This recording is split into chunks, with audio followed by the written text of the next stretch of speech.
참 신실하시고 좋으신 하나님 아버지, 우리의 삶을 여기까지 인도해 주시고 또 우리와 늘 함께 하시는 하나님의 그 사랑과 은혜를 찬양드립니다. 오늘도 우리가 주님 앞에서 주님과 동행하길 원합니다. 우리의 욕심이 아니라 하나님의 뜻이 무엇인지, 하나님이 어떤 분인지, 주님이 우리를 통해서 어떤 일을 행하길 원하시는지 명확히 알고 주님의 마음을 품고 하루하루 살아가길 원합니다. 주님, 저희들과 함께하여 주셔서 주의 뜻을 나타내 주시옵소서. 이 땅 가운데 하나님의 놀라운 부흥이, 하나님의 계절이 속히 올 수 있도록 우리를 깨워주시고 성령으로 충만하게 하시고 하나님의 말씀을 통해서 또 성령 안에서 하나님이 어떤 분인지, 우리가 누구인지 명확히 알 수 있도록 인도하여 주시옵소서. 하나님의 말씀 가운데 나아가길 원합니다. 진리의 말씀을 명확히 알 수 있도록 성령님 운행하여 주시고 우리에게 주님의 뜻을 밝히 알려 주시옵소서. 주님을 의지합니다. 예수님의 이름으로 기도합니다. 아멘.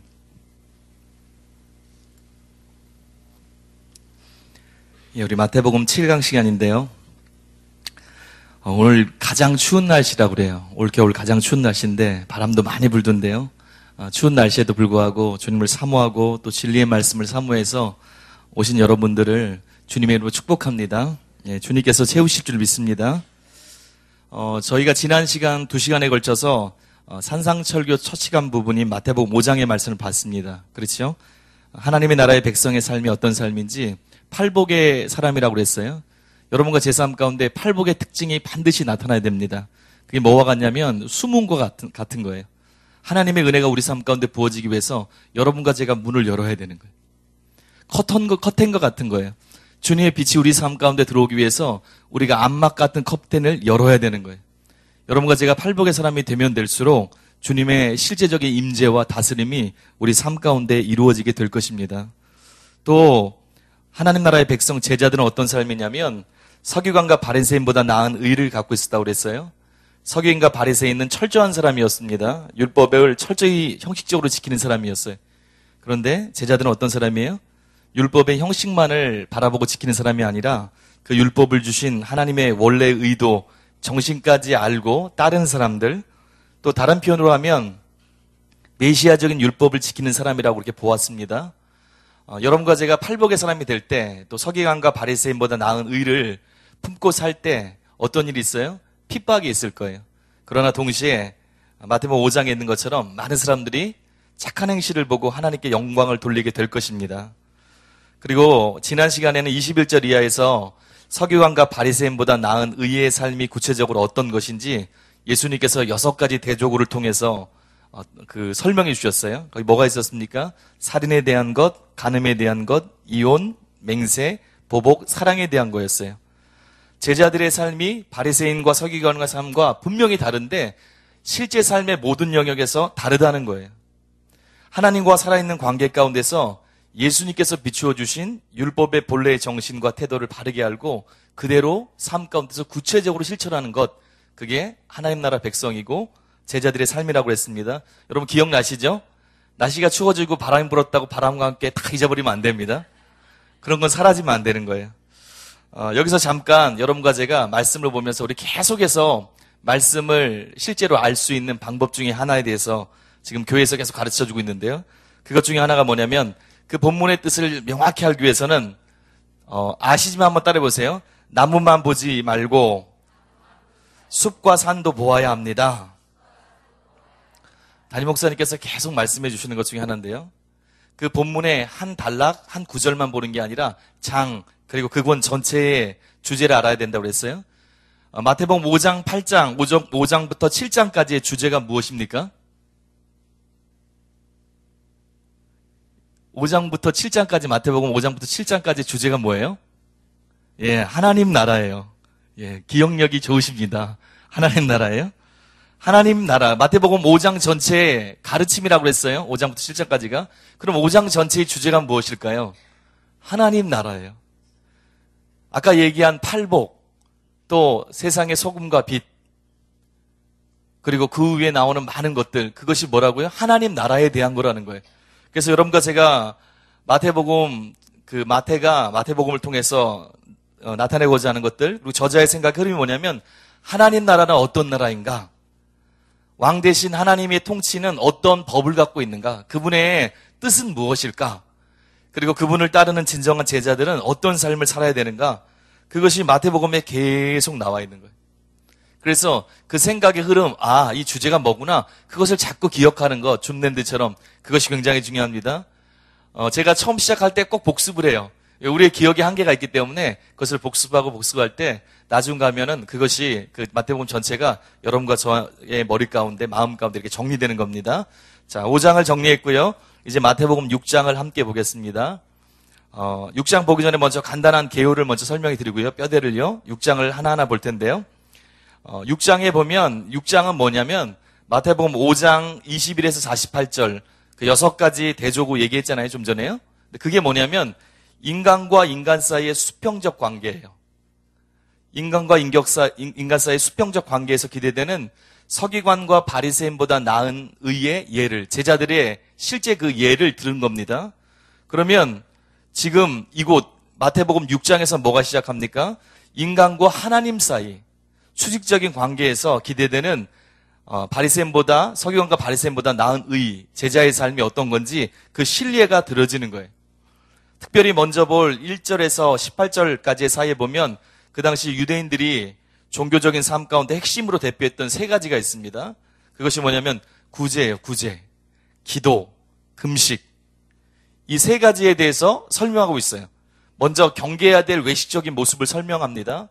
그들이 실제로 겉은 행하는데 실제 하나님의 눈, 예수님의 눈을 봤을 때 그런 외식적인 거다. 제자인 하나님 나라에 속한 백성은 절대로 그 길로 가면 안 된다.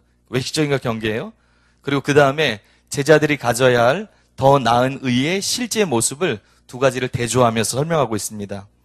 그러면 예수님께서 천국 시민들, 즉 제자들에게 원했던 진정한 구제, 기도, 금식의 모습이 어떤 것인지 여러분과 제가 함께 나눠보려고 합니다. 먼저 구제에 대해서 알아보겠습니다. 1절에서 4절까지인데요. 성경을 펴시고요. 천천히 내용이 뭔지 진짜 천천히 읽겠습니다. 시작. 사람에게 보이려고 그들 앞에서 너희 의를 행하지 않도록 주의하라. 하늘에 계신 너희 아버지께 상을 받지 못하느니라. 그러므로 구제할 때에 외식하는 자가 사람에게서 영광을 받으려고 회당과 거리에서 하는 것 같이 너희 앞에 나팔을 불지 말라. 진실로 너희에게 이르노니 그들은 자기 상을 이미 받았느니라. 너는 구제할 때에 오른손이 하는 것을 왼손이 모르게 하여 내 구제함을 은밀하게 하라. 은밀한 중에 보시는 너희 아버지께서 갚으시리라. 아멘. 제목을 어떻게 붙이면 좋을 것 같습니까? 이렇게 붙이면 좋을 것 같아요. 외식적인 구제와 참 구제. 여러분이 마음대로 붙이는 거예요. 읽고 파악하고.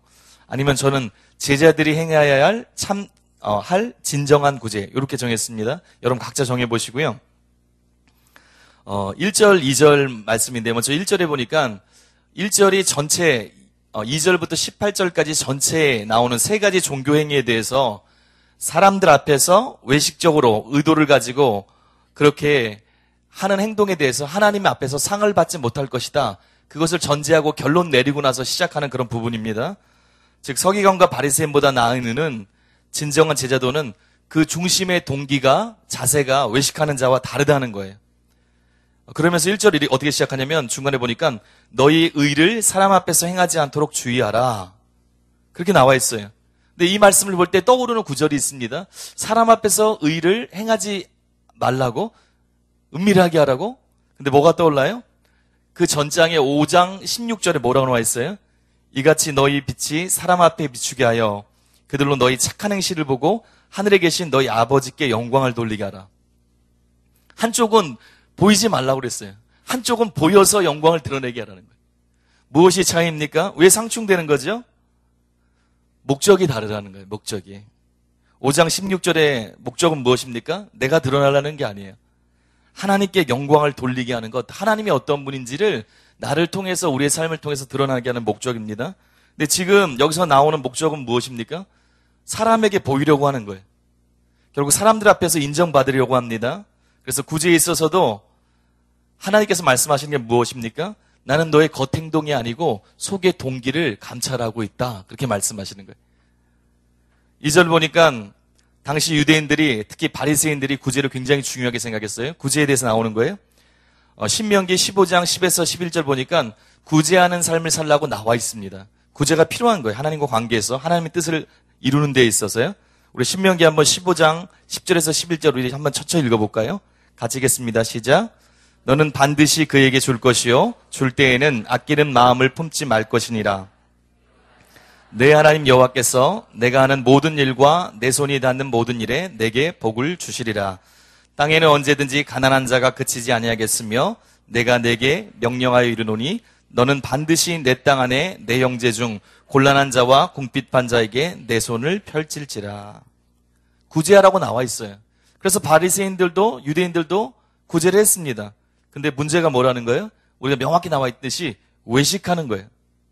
구제를 하는데 율법에 있는 말씀대로 하나님의 뜻대로 행하는데 그 동기가 겉은 똑같은데 동기가 성경에 나와 있는 본래 의도와는 다른 거예요. 자신을 돋보이게 하려는 의도입니다. 어디서 구제해요? 회당과 거리에서 했다고 그래요. 예를 들면 이런 거예요. 빵을 만들어요. 가난하고 못 먹는 사람들이 있어요. 근데 빵을 만들어 갑니다. 근데 어디서 해요?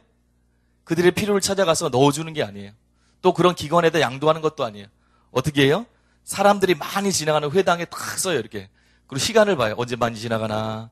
아, 이때구나. 그리고 나서 그때 나눠주기 시작합니다. 과시욕을 부는 거예요. 여기 뭐라고 표현하고 있어요? 나팔을 불어서 표현하는 것처럼 나팔을 부는 것 같다. 빠바바밤 하면서 나를 봐라. 그러는 것처럼 너희가 구제하는구나. 주님 말씀하세요. 외식하는 자요. 너 지금 뭐 하고 있느냐? 2절에 그러므로 구제할 때 외식하는 자가 사람에게서 영광을 받으려고 회당과 거리에서 하는 것 같이 너희 앞에 나팔을 불지 말라. 진실로 너희에게 이르노니 그들은 자기 상을 이미 받았느냐. 칭찬 다 받았지 않냐? 사람에게 영광을 받으려고. 여러분, 외식하다는 그 단어의 원뜻이 뭐냐면 여러분 혹시 들어보실 수도 있을 거예요. 배우라는 뜻입니다. 배우. 외식이 뭐예요? 배우예요. 가면극 쓰는 특별히 배우예요. 마치 예전 배우가 가면을 쓰고 자신이 아닌 다른 사람으로 과장하고 역에 따라서 행동하는 거예요. 그렇게 했다는 거예요. 바리새인이 자기 속마음이 아닌 지금 연극하고 있다는 거예요. 나팔을 불듯이 사람을 모아놓고 사람에게 잘 보이게 하려고 그리고 자기를 드러내기 위해서 바르지 않은 동기로 지금 구제를 하고 있다는 거예요. 사람은 모르는데 하나님께서 다 안다는 거예요. 그건 천국 백성의 삶이 아니다. 나를 아는 제자들의 삶하고 거리가 먼 것이다. 이렇게 말씀하고 계세요. 그런데 이에 반해서 3절 보니까 진정한 제자들의 구제의 모습을 설명하고 있습니다. 뭐라고 설명하고 있어요? 우리 유명한 말이잖아요. 오른손이 하는 것을 왼손이 모르게 하라. 진짜 은밀하게 한다는 뜻이죠. 양손이 있는데 오른손이 하는 걸 왼손이 모르게 하라. 은밀하게 하라는 거예요. 어떤 학자는 중동 지방의 풍습, 격언들 있잖아요. 그것을 이용해서 이 왼손이라는 뜻이 오른손이 하는 것을 왼손이 모르게 하라. 그 왼손이 그 격언에 보면 왼손이 가장 절친한 친구라고 그래요. 가장 절친한 친구를 왼손이라고 표현한다고 그래요. 그 중동 격언 중에. 그래서 너의 가장 친한 친구조차도 모르게 하라. 말은 됩니다. 근데 정확히 그것인지 그럴싸하고 실제 그런 게 있습니다. 그렇지만 정확히 그건지 모르겠어요. 하여튼 일맥상통하는 거예요. 은밀하게 하라는 거예요. 그 뜻이든 아니든 은밀하게 하라는 거예요. 사람 앞에서 드러내기로 하지 않고 계산적인 동기가 아니라 진짜 주님의 마음으로 자비와 긍휼의 마음을 가지고 은밀하게 구제를 하라는 거예요. 하나님께서 그것을 아름답게 보신다는 거예요. 사람들이 알지 못해도 아무도 보지 않아도 하나님께서 인정하시고 갚으신다는 것입니다. 여기 주님이 말씀하시는 게 뭐예요? 근데 생각해 보세요. 여러분 구제할 때 문자적으로만 이렇게 구제할 때 여러분과 제가 전혀 안 드러나지 않을 수도 있어요. 근데 여기서 얘기하는 게 무엇입니까? 외적으로 구제가 드러나고 안 드러나고 그런 문제가 아닌 걸 아시죠? 무엇을 얘기하고 있어요? 구제의 동기를 주님 보신다는 거예요. 자기를 위해서 정말 구제하는가? 아니면 하나님이 어떤 분인 줄 알고 그 마음을 품고 참 긍휼과 자비에서 나왔는가? 그것이 외식과 참 구제를 가르는 것이. 여러분과 저에게 해당이 있을까요? 이런 면이요? 해당이 있을 수 있죠. 여러분과 저에게 이런 면이 없을까요? 똑같이 적용하는 거예요. 이 특별히 산상순, 삼상설교 5장에서 7장까지를 쭉 볼 때요. 그 내용을 볼 때 여러분과 제가 그냥 지식적으로 보면 안 되고 우리를 점검해 봐야 되는 거예요. 구제가 아니라도 한번 생각해 보세요. 헌금이라고 생각해 보세요. 여러분, 헌금을 저희는 뒤에다 이렇게 헌금함이 있습니다. 헌금함이 있는 것과 헌금 바구니가 돌아가는 거, 헌금의 차이가 있을까요, 없을까요?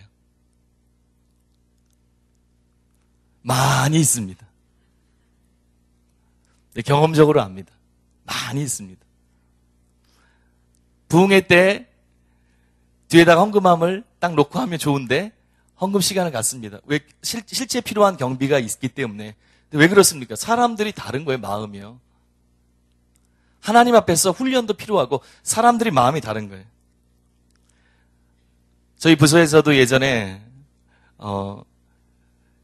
저희 청년부 때 주일헌금 이런 게 아니기 때문에 그냥 저희는 따로 재정을 받지 않고 자율헌금으로 해서 그걸로 청년부를 운영하고 있습니다. 근데 처음에 제가 딱 부임했을 때 보니까 그 헌금 바구니가 이렇게 움직이더라고요. 그래서 헌금 시간이 있더라고요. 딱 해서 매주 들어오는 걸 딱 봤더니 어느 액수예요. 근데 그게 별로 그렇게 좋지 않았어요. 그래서 자율로 하는 거니까 우리 주일날 하듯이 뒤에 헌금 그 상자 안에서 헌금함 안에 자유롭게 합시다. 그리고 나서 몇 주 지나지 않아서 저희 청년들 그래도 훌륭합니다. 깎아내려고 하는 거 아니고요. 그런데 몇 주가 지나서 딱 봤더니 반으로 탁 줄었더라고요. 그리고 반이 계속 쫙. 왜 그렇습니까? 왜 차이가 있는 거죠? 남을 의식하는 것이 많다는 거예요. 하나님 앞에서 신앙생활하는 것, 나는 그렇게 하고 있다고 생각하지만 우리의 많은 삶의 영역에 사실은 사람 앞에서 할 때가 참 많다는 거예요. 캠벨 몰간이라는 분이 있어요. 그분이 그렇게 얘기했습니다. 아마도 대다수의 사람들은 전능하신 하나님께서 어떻게 생각하는지 보다는 사람이 어떻게 말하는지에 더 영향을 받습니다. 이게 실상일 겁니다. 그런 거예요. 하나님이 어떻게 하나님 말씀, 주님이 내게 들려주셨죠? 아니요, 하나님 말씀 있잖아요. 하나님이 나에게 어떻게 말씀하시는 것보다는 대부분 사람들은 자기도 모르게 사람이 나에게 어떻게 말하는지, 어떻게 보는지 거기에 더 영향을 받고 살 것입니다. 여러분, 하나님이 어떤 분이세요? 성경에 외모가 아니라 우리 중심을 보시는 분이라고 나와 있습니다. 우리 행동만 보시는 분이 아니라 그 이면의 동기나 마음을 보고 계세요. 사람이 보기에 똑같이 구제하고 헌신하는 것 같아도 하나님 앞에서는 완전히 다른 거예요. 부자와 과부의 두 랩돈 차이가 있는 것처럼 예수님이 다르게 평가하신 것처럼 하나님이 그 모든 형편을 아시고 그 속을 다 보고 계시는 거예요. 여러분과 제가 어떻게 됩니까? 진짜 하나님의 제자라면 스스로 하나님을 인식하면서 그 앞에서 살아야 되는 거예요. 아니면 여러분과 제가 점검해야 되는 거예요. 내가 사람들 앞에서 자신을 위해서 살고 있지 않는가? 그렇게 점검하시고요. 하나님 앞에서 사는, 그리고 하나님의 마음을 품는 바리새인과 서기관보다 나은 정말 주님이 기뻐하는 제자가 되길 바랍니다. 예, 그 차이인 거고요. 이게 구제에 대한 차이인 거예요. 둘째로 기도 생활에 대해서 나와 있습니다. 주님께서 먼저 잘못된 기도 생활에 대해서 알려주세요. 우리 5절부터 8절인데요. 5절부터 8절 우리 같이 천천히 읽겠습니다. 시작. 또 너희는 기도할 때 외식하는 자와 같이 하지 말라. 좋아하느니라. 내가 진실로 너희에게 이르노니 그들은 자기의 상을 이미 받았느니라. 너는 기도할 때 내 골방에 들어가 문을 닫고 은밀한 중에 계신 내 아버지께 기도하라. 은밀한 중에 보시는 내 아버지께서 갚으시리라. 또 기도할 때 이방인과 같이 중언부언하지 말라.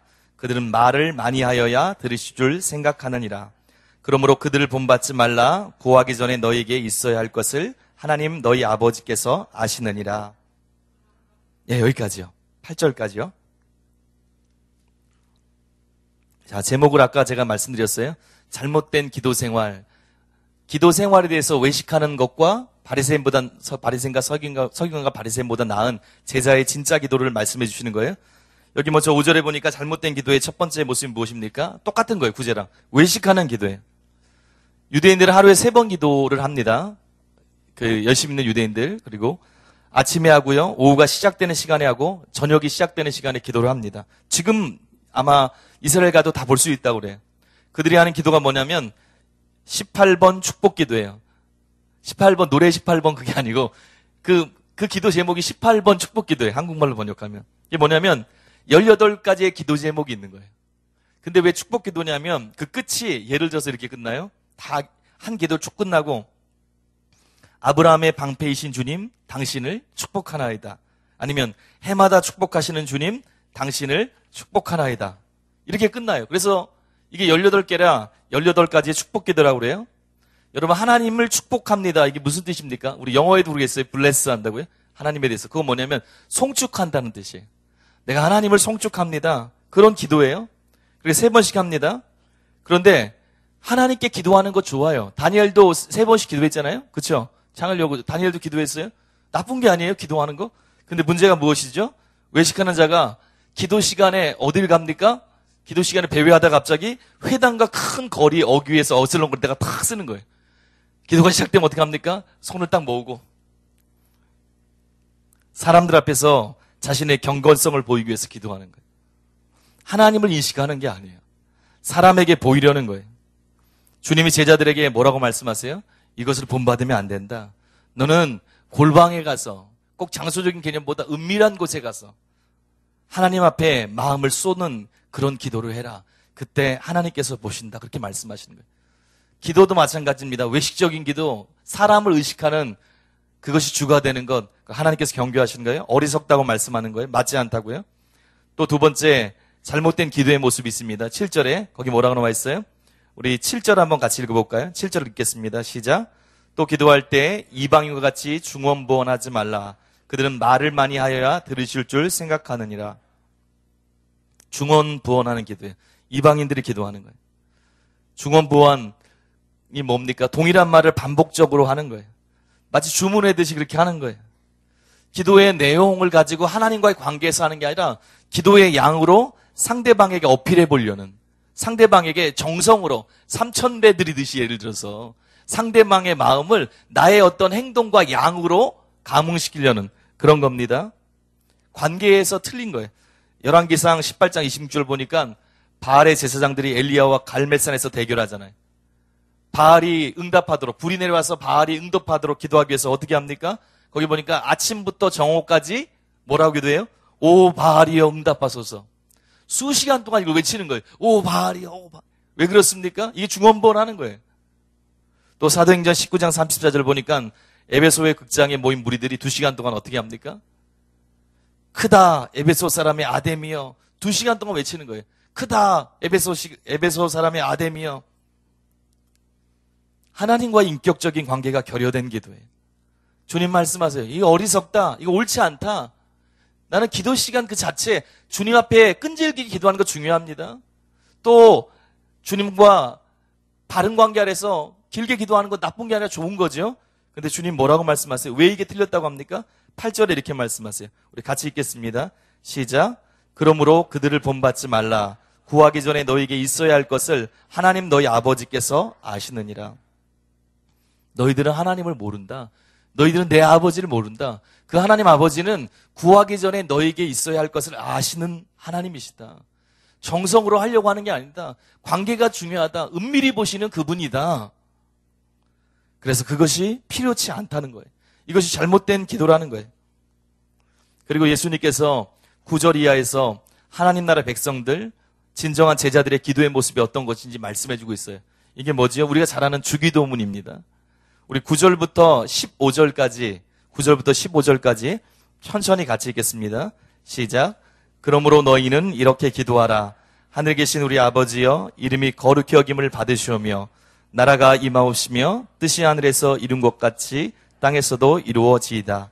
오늘 우리에게 일용할 양식을 주시옵고 우리가 우리에게 죄 지은 자를 사하여 준 것 같이 우리 죄를 사하여 주시옵고 우리를 시험에 들게 하지 마시옵고 다만 악에서 구하시옵소서. 나라와 권세와 영광이 아버지께 영원히 있사옵나이다. 아멘. 너희가 사람의 잘못을 용서하면 너희 하늘 아버지께서도 너희 잘못을 용서하시려니와 너희가 사람의 잘못을 용서하지 아니하면 너희 잘못을 용서하지 아니하시리다. 원래는 13절까지인데요. 15절까지 읽었습니다. 제목을 주님이 가르쳐 주신 기도, 주기도문 이렇게 하셔도 되고요. 이렇게 정하겠습니다. 어떻게 시작해요? 이 주님이 가르쳐 준 기도, 주기도문 얼마나 유명합니까? 근데 어떻게 시작해요? 9절에 보니까 너희는 이렇게 기도하라 이렇게 시작해요. 주님이 제자들을 위해서 기도를 구체적으로 가르쳐 주신 거라는 거예요. 주님이 가르쳐 주신 거예요. 그 당시 유대인들에겐 기도하는 그런 방식이 있었습니다. 좀 전에 말씀드린 것처럼 하루에 3번, 18번 축복기도, 18번 축복기도라는 게 있었어요. 또 회당에 모이잖아요. 회당에서 모일 때 회당 모임이 끝나고 설교가 끝날 적에 함께 낭송하던 기도 제목이 있었습니다. 그걸 카듀시라고 그래요. 카듀시라는 기도 제목이 있었습니다. 말씀이 끝나고 함께 낭독하는. 그런데 여기 있는 이 기도는 누가복음 11장 1절 조금 이따 읽을 건데요. 거기 보면 알 수 있듯이 예수님께서 제자 공동체에 주신 아주 특별한 기도 제목이에요. 그냥 기도의 방식만을 나타낸 게 아니라 예수님을 따르는 하나님 나라의 백성된 제자들의 특징, 정체성이라고 그러잖아요. 정체성이 무엇인지가 담겨 있는 기도예요. 왜 그렇습니까? 그 당시에 보면 바리새파가 있죠. 또 쿰난 동굴에서 구약 연구하면서 민족의 부흥을 꿈꿨던 에세네파라고 있어요. 그런 모임들이에요. 파예요, 파. 바리새파, 에세네파가 있어요. 또 어떤 파가 있었습니까? 요한을 따르는 요한의 제자파. 성경에 보면 있습니다. 근데 그들에게 뭐가 있었습니까? 이런 아까 얘기한 2개 외에 공동의 기도문이 있었어요. 그들의 정체성과 방향, 비전을 나타내는 각 모임마다 공동의 기도문이 있었어요. 누가복음 11장 1절 보면 그게 알 수 있습니다. 우리 같이 한번 보겠습니다. 같이 읽겠습니다. 시작.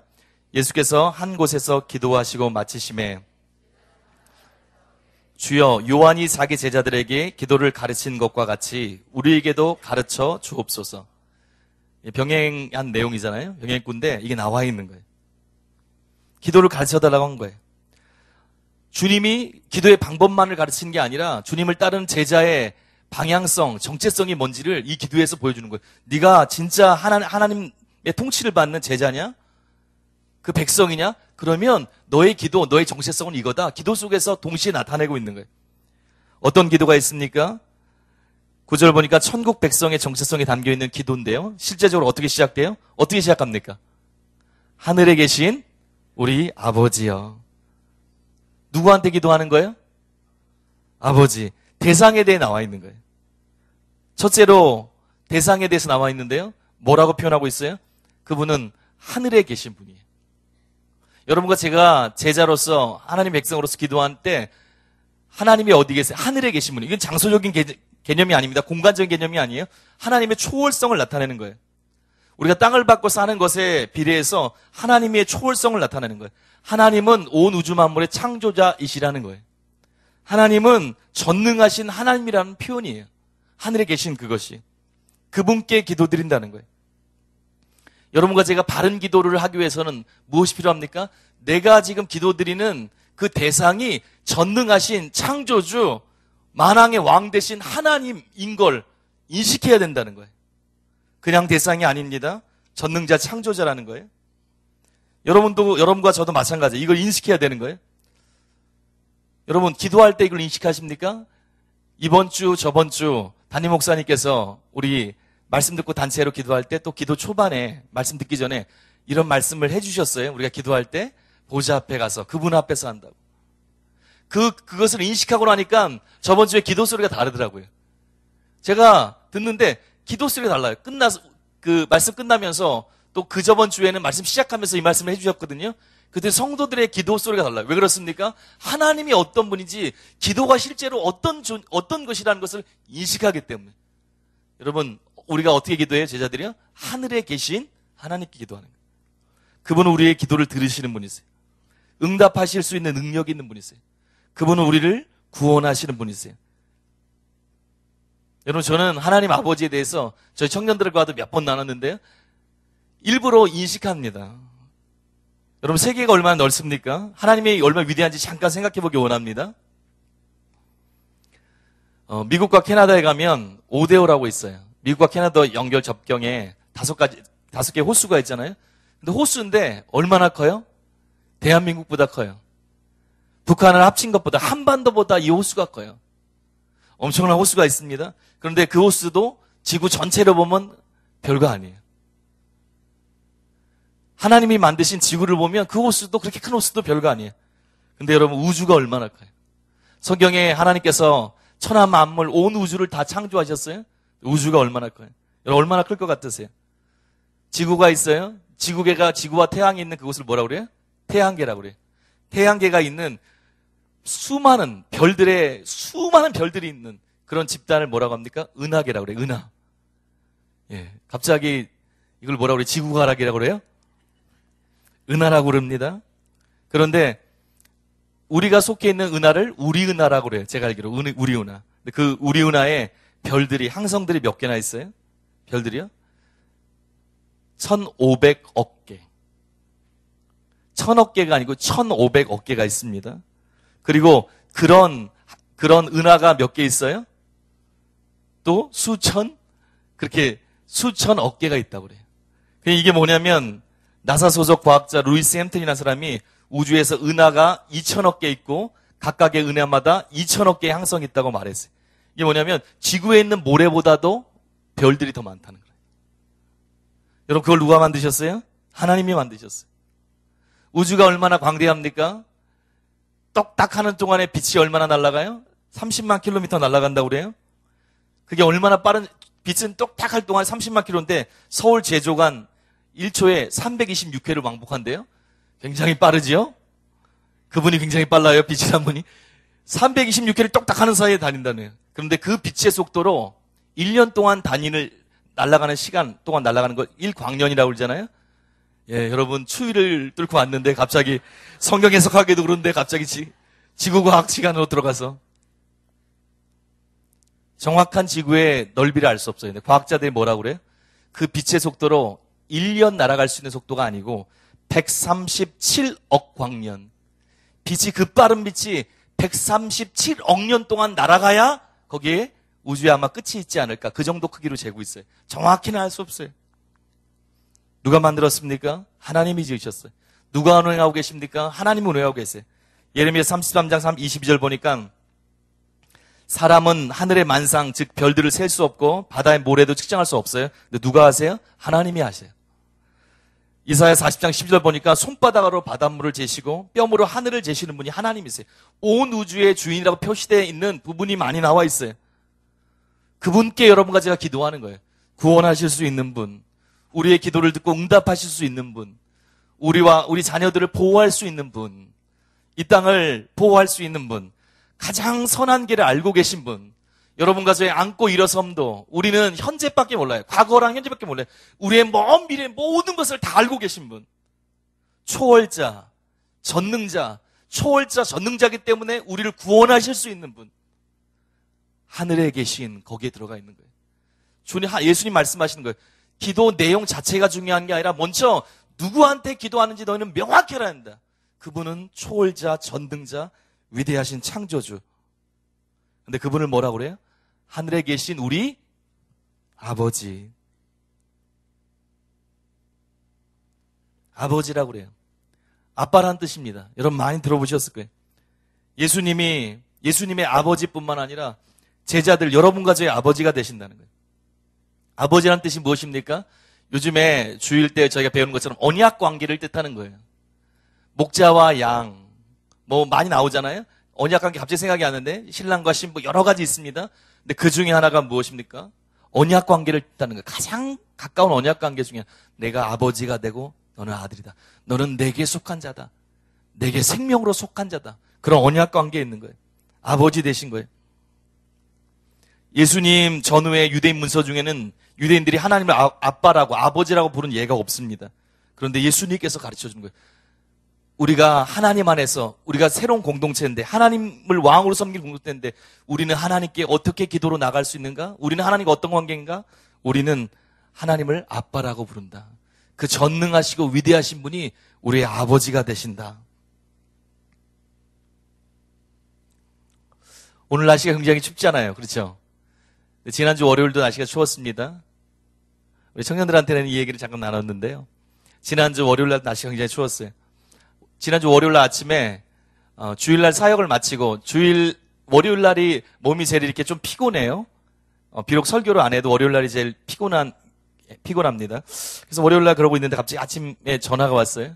제 아버지로부터 전화가 왔습니다. 그러더니 반찬 갖다 줄 거 있다고 오신다고. 그날이 굉장히 추운 날이었어요. 오늘 외에는 그 주까지는 거의 제일 추운 날이었어요. 반찬 갖고 오신다고. 또 아이들이 좋아하는 과일이 많이 들어왔는데 그 과일 갖다 주신다고. 또 제 속옷을 샀다고 속옷 갖다 주신다고.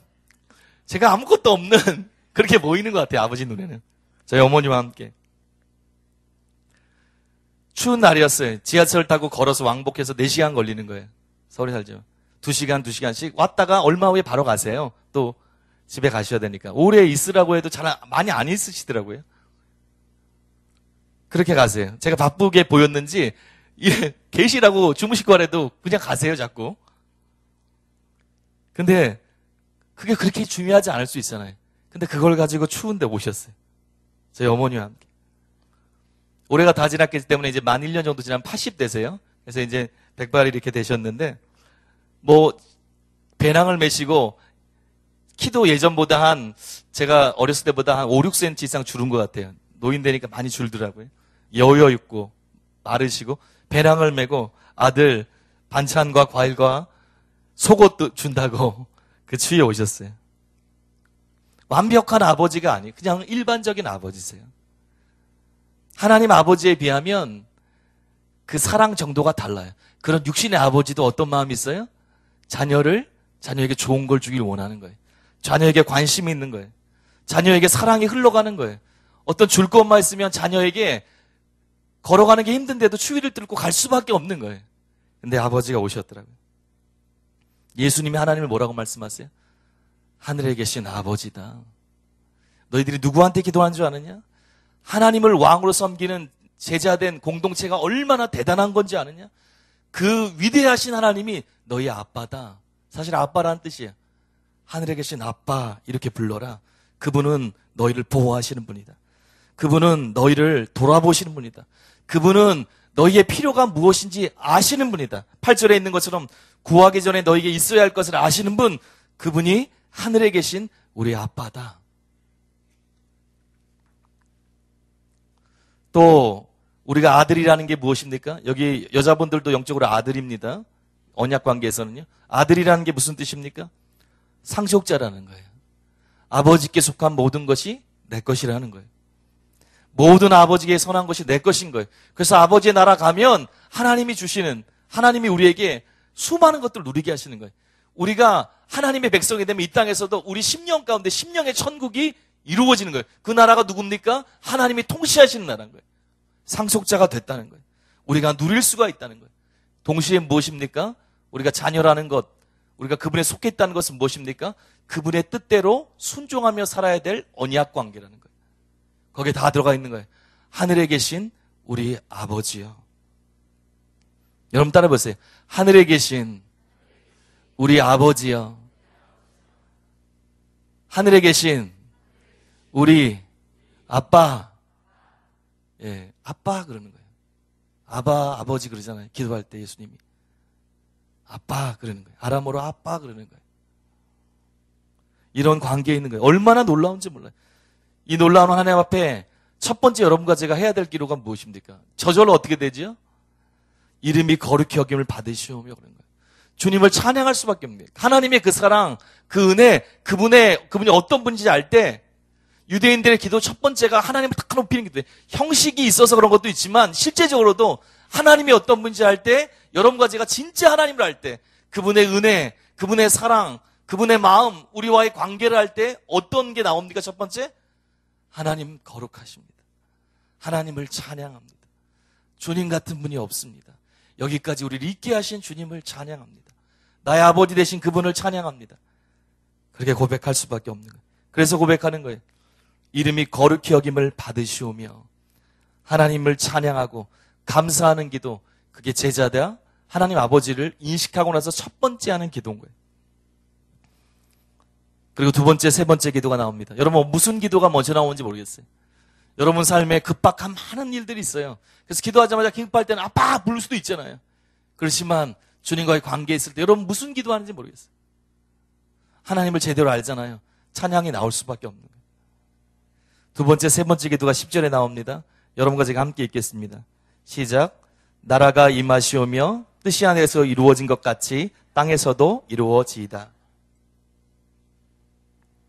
무슨 기도입니까? 왕 되신 하나님의 통치가 예수님을 통해 그리고 종말에 이 땅에 임하기를 구하는 기도예요. 마태복음 6장 33절 그 기도예요. 그런즉 너희는 먼저 그의 나라와 그의 의를 구하라. 그리하면 이 모든 것을 너희에게 더하시리라. 하나님의 다스림이 이 땅 곳곳에 이루어지기를 위한 기도하는 것, 그게 뭐라고요? 그 제자의 사명이라는 거예요. 제가 말씀드렸죠? 이 기도는 기도의 방법론적인 것뿐만 아니라 제자의 정체성을 나타나는 거예요.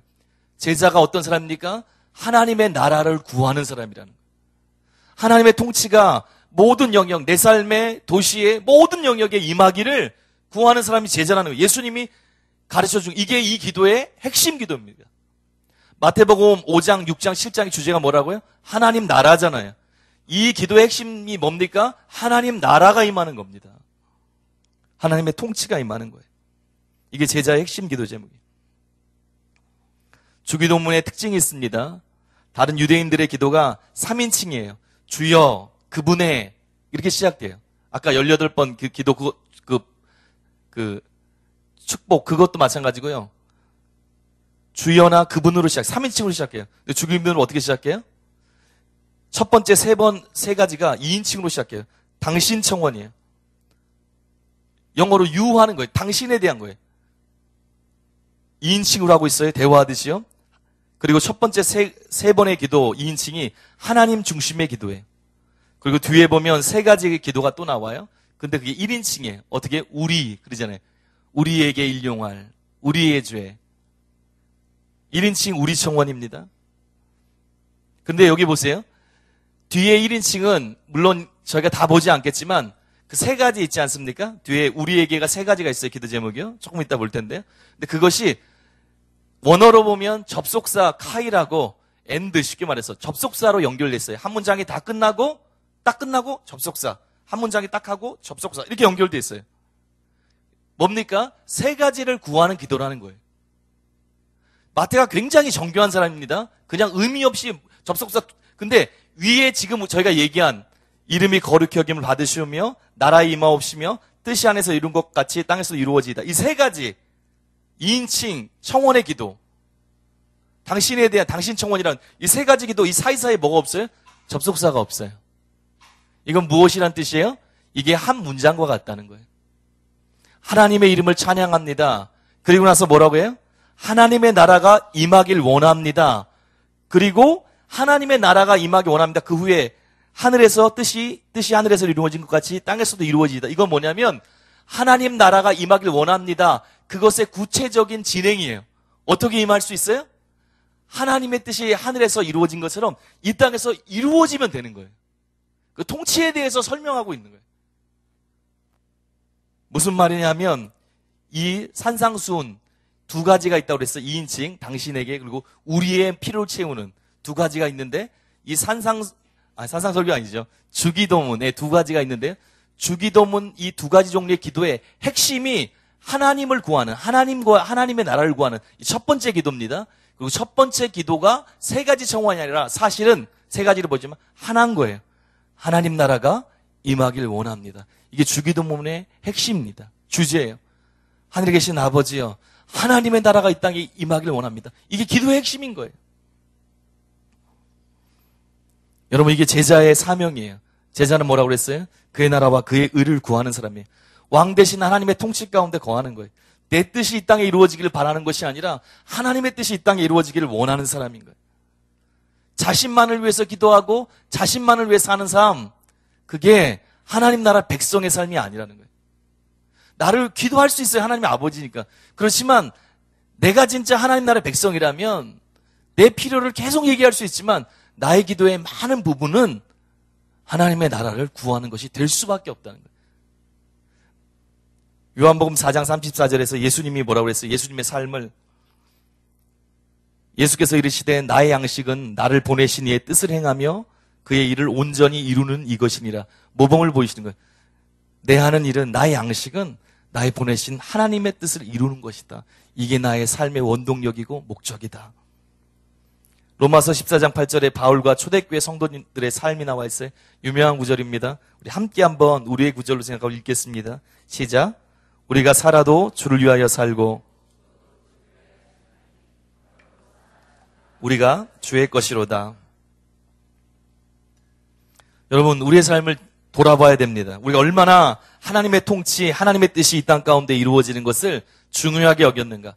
우리 삶에, 우리 가정에 필요한 것 못지않게 이 땅 가운데 하나님은 무엇을 원하는가? 북한 땅을 향해서 무엇을 원하는가? 한국 교회를 위해서 무엇을 원하는가?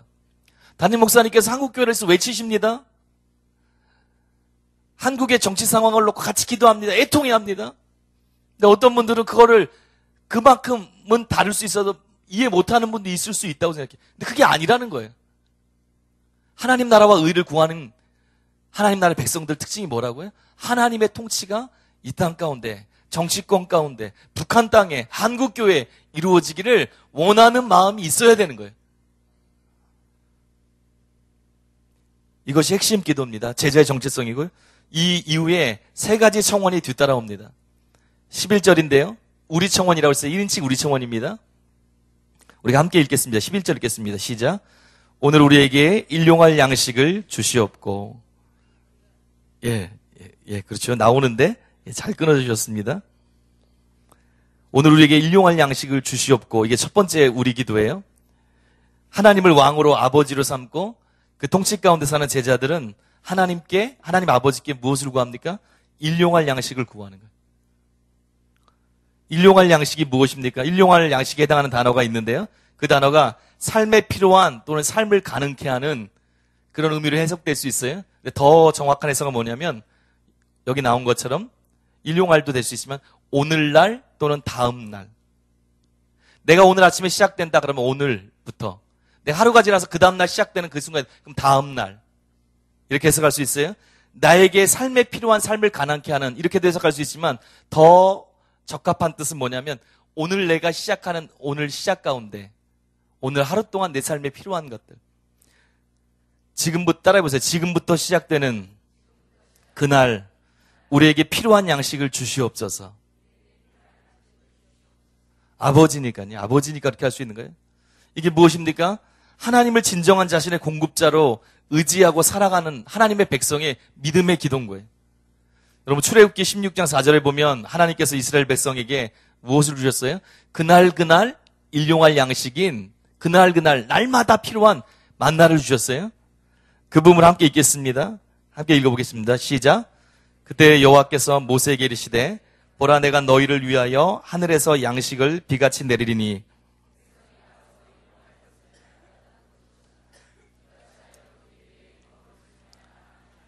내가 시험함이라. 뭐라고 나왔어요 여기요? 일용할 것을 날마다 거둘 것이라 나왔어요. 그거와 같은 거예요. 이게 그냥 하나님 양식을 주십시오 그게 아니고 하나님의 백성, 하나님의 통치를 받고 주님의 나라를 구하는 하나님의 나라와 의를 구하는 통치 가운데 들어갔기 때문에 그분이 나의 목자가 되시기 때문에 아버지가 되시기 때문에 그분을 나의 공급자로 삼는다는 믿음의 고백이에요. 필요로 주십시오 이것뿐만 아니라 주님이 나의 목자고 나의 공급자십니다. 나의 필요를 채우시는 분이십니다. 그래서 나는 뒤에 나오겠지만 오늘 시간상 그 뒤까지는 못 볼 것 같은데 염려하지 않습니다. 그런 거예요. 나는 주님을 의지합니다. 여러분 필요한 것이 있습니까? 주님을 의지하세요. 우리가 물론 열심히 일해야 됩니다. 힘써야 됩니다. 놀고 먹는 게 아닙니다. 그렇지만 공급은 하나님이 하시는 거예요. 우리의 삶을 책임지는 분은 하나님이세요. 그분이 어떤 분이십니까? 구하기 전에 우리의 필요를 아시는 분이세요. 그분이 어떤 분이십니까? 온 우주 창조주 전능자세요. 그분이 어떤 분이십니까? 우리의 아빠가 되시는 분이세요. 그분이 우리의 목자가 되시는 거예요. 그걸 구하는 거예요. 하나님의 통치 가운데 먼저 그의 나라와 그의 의를 구하라. 그리하면 이 모든 것을 너에게 더하시라. 이게 이루어지기 시작하는 거예요. 그 예인 거예요. 두 번째 또 뭐가 있습니까? 12절인데요. 우리 12절 같이 읽겠습니다. 시작. 우리가 우리에게 죄 지은 자를 사하여 준 것 같이 우리 죄를 사하여 주시옵고. 죄 용서에 대한 청원이에요. 여기서 죄라는 말이 있습니다. 여러분 죄하면 들어보셨을 거예요. 헬라로 하마르티아 많이 들어보셨죠? 근데 여기서는 하마르티아가 아니에요. 다른 거예요. 오페일 레마타 모르셔도 돼요. 이게 뭐냐면 죄라고 했지만 빚들이란 빚지다 하는 거 있잖아요. 원어가 빚들이라는 뜻이에요. 왜 빚들이라고 쓰셨습니까? 이게 바른 해석이에요. 빚들인데 우리의 죄를 이렇게 틀린 해석이 아니에요. 왜 그렇습니까? 독자가 유대인이거든요. 유대인들은 어떻게 생각해요? 죄를 하나님에 대해서 빚졌다 이렇게 생각합니다. 죄의 개념을. 또 어떻게 봅니까? 이웃에 대해서 빚진 것으로 이해하는 개념들이 있었어요. 그래서 빚졌다 그것을 해석을 우리가 우리에게 죄 지은 자를 사하여 준 거 이렇게도 맞는 거예요. 제자는 하나님의 통치 가운데로 걸어갑니다. 그 통치 가운데서 하나님의 뜻은 우리가 하나님께 1만 달란트 탕감받은 용서받은 자로서 맞죠? 5장 38절 이후의 말씀처럼 원수까지도 사랑하며 사는 거예요. 용서하는 거예요. 우리 지난 시간에 읽었던 38절에서 41절 한 번 더 같이 읽겠습니다. 우리의 어떻게 살아야 되는지. 시작. 또 눈은 눈으로 이는 이로 갚겠다 하였다는 것을 너희가 들었으나 악한 자를 대적하지 말라. 누구든지 오른편 뺨을 치거든 왼편도 돌려대며 또 너를 고발하여 속옷을 가지고자 하는 자에게 겉옷까지도 가지게 하며 또 누구든지 너로 억지로 오리를 가게 하거든 그 사람과 심리를 동행하고. 여기 근데 보세요. 죄 지은 자를 사하여 준 것 같이 우리 죄를 사하여 주셨고 이렇게 살아야 되는 게 맞는 거예요. 아까 저희가 읽었듯이요. 원수까지도 사랑하며 용서하는 거예요. 하나님께 소속된 사람은요. 근데 여기 보니까 우리가 우리에게 죄 지은 자를 사하여 준 것 같이 우리 죄를 사하여 주셨고 마치 이 사하여 준다는 것이 완료형입니다. 내가 용서해 줬다는 거예요.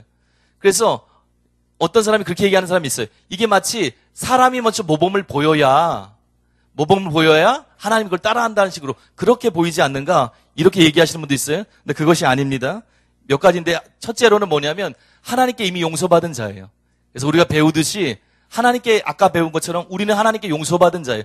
그렇기 때문에 마땅히 그 언약 관계에서 하나님 뜻 안에서 남들을 용서해야 되는 거예요. 그래야 막힘없이 우리 가운데도 용서가 이루어지는 겁니다. 이게 뜻이 전제로 돼 있어요. 근데 다른 하나는 뭐냐면 요아킴 예레미야스라는 학자가 있어요. 그 사람이 그런 문법을 설명했어요.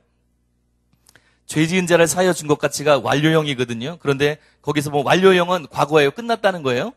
그런데 예수님 말씀하실 때 이것을 아람어로 했어요. 아람어. 이 헬라어로 번역한 게 아니라 아람어로 쓰셨어요. 근데 아람어 보면 그 문법 중에 완료형 과거 시제라고 있어요. 그게 뭐냐면 이미 용서했다. 과거 행동이 끝나는 게 아니고 동시성을 외우지 않으셔도 됩니다. 그냥 동시성을 나타내는 완료형이에요. 그게 뭐냐면 동시에 일어난다는 거예요. 과거에 끝났다 그걸 뜻하는 게 아니라 이 문법 중에는 동시성을 나타내는 완료형 중에는 그런 표현이 있다 그런 거예요. 그래서 어떻게 봅니까? 하나님 우리의 죄를 용서해 주시옵소서. 그와 동시에 우리도 우리에게 빚진 죄를 용서하겠나이다. 주님 우리를 용서하소서.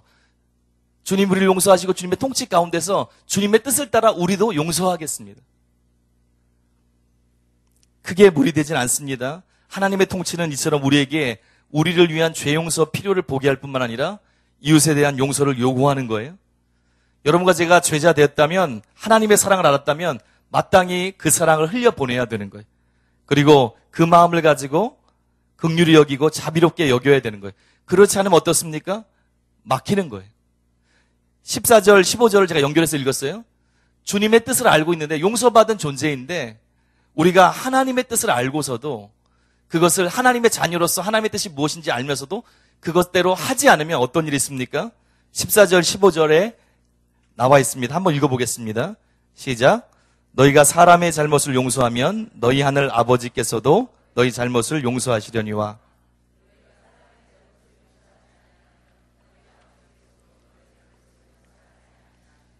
명확하지 않습니까? 이건 당연한 거죠. 저희 교회에서는 잘 알고 있어요. 근데 실제로 이걸 보면서도 용서가 내가 용서하는 삶을 사는 게 내가 하나님 나라, 하나님과의 언약 관계를 깨지 않고 주님 뜻대로 살다가 구원과 전혀 관계없다고 얘기하는 사람들이 너무너무 많습니다. 내가 복음이에요. 명확히 나와 있죠? 또 마태복음 그 달란트 비유도 나와 있잖아요. 그 용서받은 1만 달란트. 여기 뭐라고 나와 있는 거예요? 하나님 나라의 백성들 제자들은 반드시 용서하는 삶을 살아야 합니다. 이 14절, 15절을 보면 시제가 미래 시제예요. 이게 무슨 뜻이냐면 우리가 앞으로 죄 질 거 용서받는 그런 것도 있지만 어떻게 볼 수 있어요? 종말론적으로도 생각해 볼 수 있는 거예요. 우리가 하나님의 뜻을 알고 제자된 마음으로 하나님의 말씀대로 살고 하나님과 언약 관계에서 계속 이렇게 바르게 나아갈 때 어떤 일이 있습니까? 최종적으로 하나님 나라에 들어갔을 때 주님께서 우리 가운데 의롭다고 사죄를 명하고 의롭다고 칭해 주신다는 거예요. 그렇게 볼 수도 있습니다.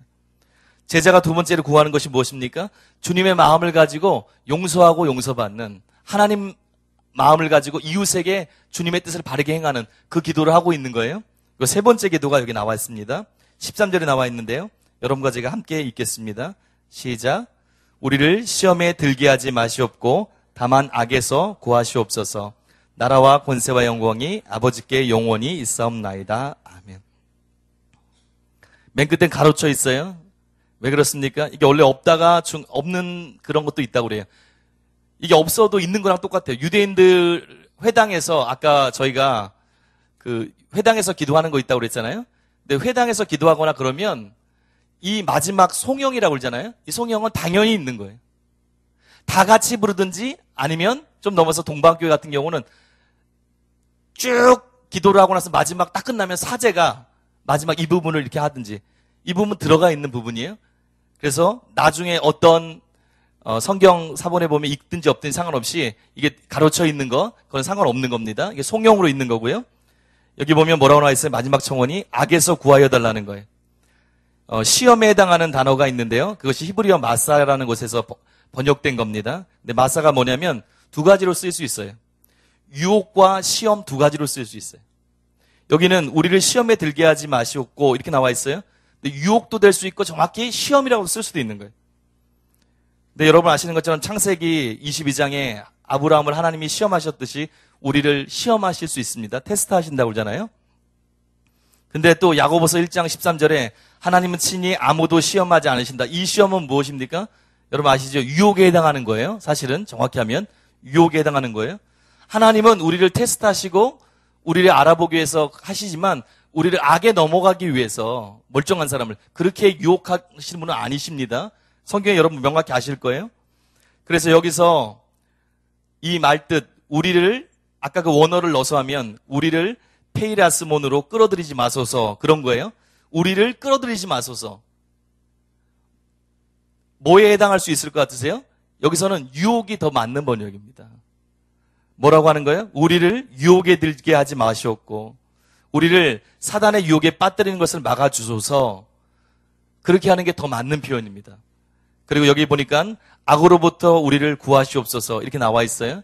근데 여기도 뭐 문법 얘기가 있어서 조금 마지막에 좀 복잡할 수 있는데 이 악이라는 것이 중성으로도 쓰이고 남성으로도 그 형태는 똑같을 수 있어요. 근데 중성으로도 남성으로도 쓸 수 있습니다. 근데 여기서 중성으로 쓰면 악이에요. 근데 남성으로 쓰면 악한 자라고 해석할 수 있습니다. 둘 다 똑같아요. 내용상은 틀리잖아요. 그래서 마태복음 13장 19절에 38절 보니까 똑같은 단어를 악한 자로 번역하고 있어요. 또 앞에 우리를 유혹에서 끌어들이지 마시고 악한 자에게서 구원하소서. 또 이 문맥상도 말이 됩니다.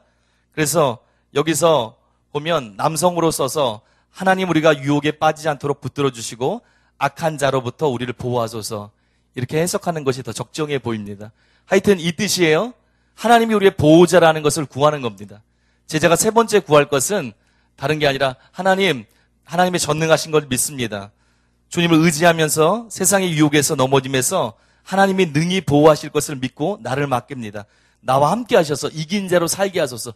주님께 우리의 보호를 구하는 그 기도가 마지막에 들어가 있는 거예요. 여러분 정리해보면 뭐가 나와 있습니까? 이것이 제자들에게 준 기도 제목이라고 했어요. 하나님 나라 백성의 정체성이 들어가 있는 기도문이라고 했습니다. 하나님이 누군지 알고 핵심 내용인 하나님 나라의 통치를 구하는 기도예요. 그리고 그 통치를 구하는 그 안에서 무엇이 일어납니까? 우리에게 일용할 양식이 또 용서의 관계들이 그런 주님의 사랑의 관계들이 또 우리를 악에서 보호하는 주님의 보호가 우리 삶에 있게 해달라는 기도예요. 위선적인 기도와 중언부언하는 기도와 대비해서 어떤 기도입니까? 하나님을 알고 바른 관계에서 드리는 그런 제자들의 기도인 것입니다. 그래서 여기까지 기도를 마쳤고요. 조금 한 두세 절만 더 하겠습니다. 지금 9시인데 한 두세 절만 더 하겠습니다. 16절에서 18절 우리 보겠습니다. 16절에서 18절 마지막으로 첫 번째 뭐가 나왔습니까? 금식이 나왔어요. 아니죠? 구제가 나왔습니다. 두 번째는 기도에 대해서 나왔어요. 마지막 세 번째니까 여기까지는 하겠습니다. 금식에 대해서 나옵니다. 우리 한번 16절에서 18절까지 우리 천천히 같이 읽겠습니다. 시작. 금식할 때에 너희는 외식하는 자들과 같이 슬픈 기색을 보이지 말라. 그들은 금식하는 것을 사람에게 보이려고 얼굴을 흉하게 하느니라. 내가 진실로 너희에게 이르노니 그들은 자기 상을 이미 받았느니라. 너는 금식할 때에 머리에 기름을 바르고 얼굴을 씻으라. 이는 금식하는 자로 사람에게 보이지 않고 오직 은밀한 중에 계신 내 아버지께 보이게 하려 함이라. 아멘. 마지막 세 번째, 바리새인, 서기관과 바리새인보다 나은 의, 하나님과 관계에서요. 금식에 대한 거예요. 내용이 비슷합니다. 유대인들이 금식하는 기간이 있어요. 속죄일이라고 아시죠? 어린 양의 피를 들고 지성소로 들어가는 속죄일 날은 다 금식합니다. 또 신년 등 매년 수차례 정기적인 금식이 있었어요. 유대인들에게요. 그리고 바리새인 같은 경우는 여러분이 설교 같은 데서 들어본 것처럼 일주일에 월요일, 목요일 두 차례씩 일반적으로 금식을 했다고 그래요. 근데 여기 뭐라고 그래요? 하나님을 집중하고 하나님께 구하고 그러기 위해서 내가 주님 앞에서 금식하는 건데 여기 뭐라고 나와 있어요? 외식자들이 있는 거예요. 얼굴에 슬픈 표정을 합니다. 어떻게 합니까? 심지어는 얼굴에 슬픈 표정을 하고 씻지도 않고 재를 뿌리는 거예요. 딱 보면 꾀죄죄한 게 오래 금식한 게 그냥 딱 드러나는 거예요. 물론 애통함의 표시기도 하지만 그것이 아니고 자기가 종교적인 사람이라는 건 종교적인 것을 자랑합니다. 주님 뭐라고 말씀하세요? 그런 건 아무 의미가 없다. 지금 누구 앞에서 그 행동을 하고 있는 것이냐? 제자들에게 뭐라고 말씀하세요? 머리에 기름을 바르라. 얼굴을 씻으라. 평소처럼 똑같이 해라. 그리고 누구 앞에 나와라? 하나님께 나와서 하나님께만 집중해라. 그럴 때 하나님께서 보시고 갚으신다는 거예요. 하나님과의 수평적인 관계에서 구제의 기도 금식에서 제자들이 서기관과 바리새인과 분명히 다른 것이 있었습니다. 그러면 하나님이 어떤 분인지 알았어요. 그리고 내적 동기가 달랐어요. 목적이 달랐어요. 여러분과 제 삶 가운데 이것이 있어야 되는 거예요. 예. 19절에서 21절까지만 오늘 이걸 조금 더 해야지 다음 주에 조금 줄어드니까요. 19절에서 21절까지만 저희가 함께 하고요. 그 다음에 오늘 마치겠습니다. 우리 19절부터 21절까지 같이 읽겠습니다. 시작. 너희를 위하여 보물을 땅에 쌓아두지 말라. 거기는 좀과 동록이 해하며 도둑이 구멍을 뚫고 도둑질하느니라. 오직 너희를 위하여 보물을 하늘에 쌓아두라. 거기는 좀이나 동록이 해하지 못하며 도둑이 구멍을 뚫지도 못하고 도둑질도 못하느니라. 내 보물 있는 그곳에는 내 마음도 있느니라. 제목을 뭐라고 쓸까요? 하늘에 쌓는 모아. 제가 이렇게 썼어요. 지금 뭐에 대해서 계속 나가고 있다고요? 하나님 나라에 대해서 얘기하고 있어요. 하나님 나라의 통치, 하나님 나라의 백성의 삶이 어떤 것인가? 그것이 계속 나오고 있어요. 아까 세 가지를 봤습니다. 다른 특징들을 봤어요. 이번엔 뭐와 대비하고 있어요? 재물에 대한 거예요. 1계명하고도 관계 있는 거고요. 재물에 대한 것을 나와 있습니다.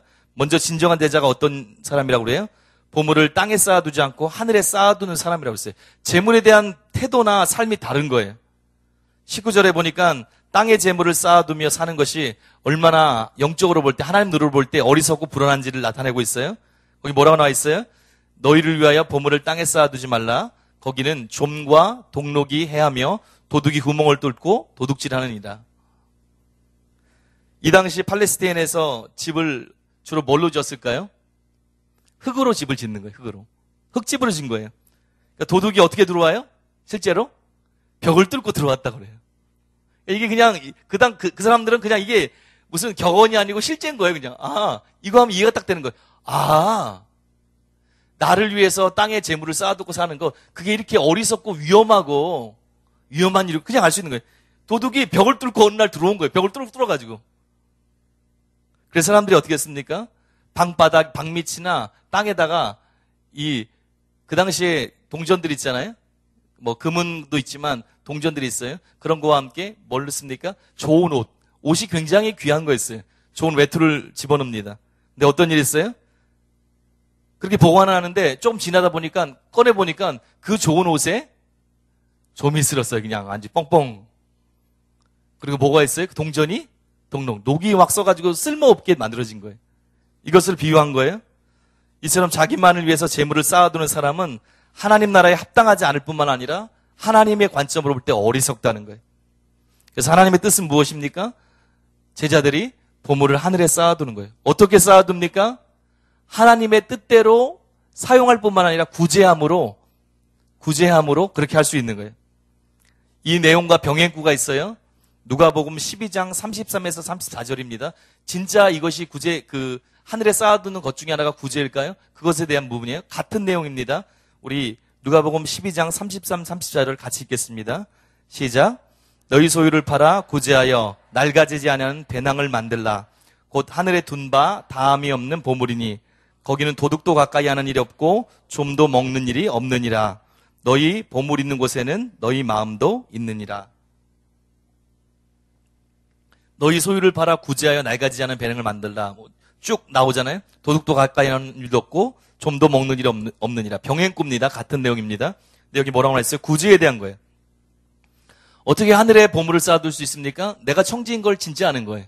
그래서 내 마음대로 나의 미래, 물론 미래를 준비하는 건 중요하지만 가족들이나 나의 뜻, 돈을 움켜쥐고 그거 있으면 더 행복해하고 더 든든해하고 그러면서 사는 게 아니라 청지인 걸 진짜 알고 하나님의 뜻에 따라서 하나님의 선한 사업을 쓰고 구제하는데 실제 쓰는 거예요.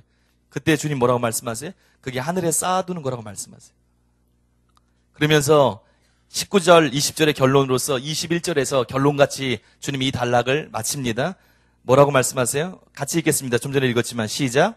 내 보물이 있는 곳에 그곳에는 내 마음도 있느니라.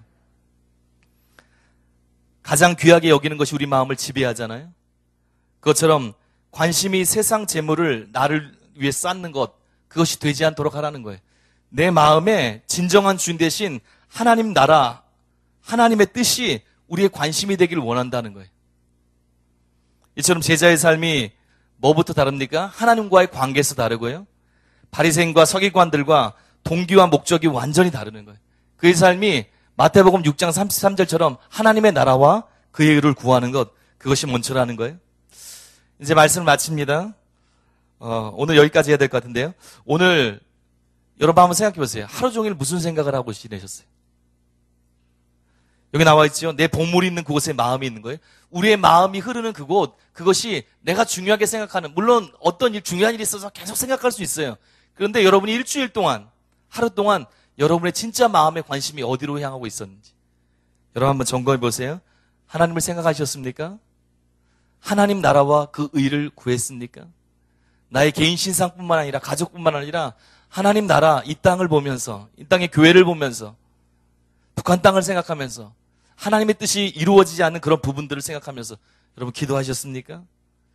하나님의 사람들은 어떤 사람이에요? 하나님을 알고 그 앞에 엎드린 사람이에요. 그의 나라와 그의 의를 구하는 거예요. 그리고 하나님을 인식하는 거예요. 여러분 오늘 하루 동안 하나님을 얼마나 인식하고 사셨어요?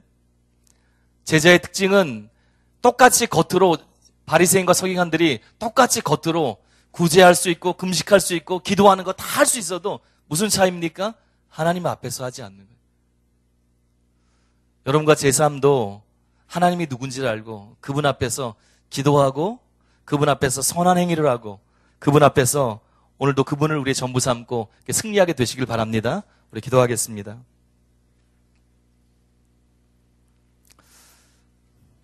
하나님, 다윗이 내가 여호와를 항상 내 앞에 모심이여 그가 나의 오른쪽에 계심으로 내가 흔들리지 아니하리로다 고백했던 것처럼 항상 주님을 의지하고 살았습니다.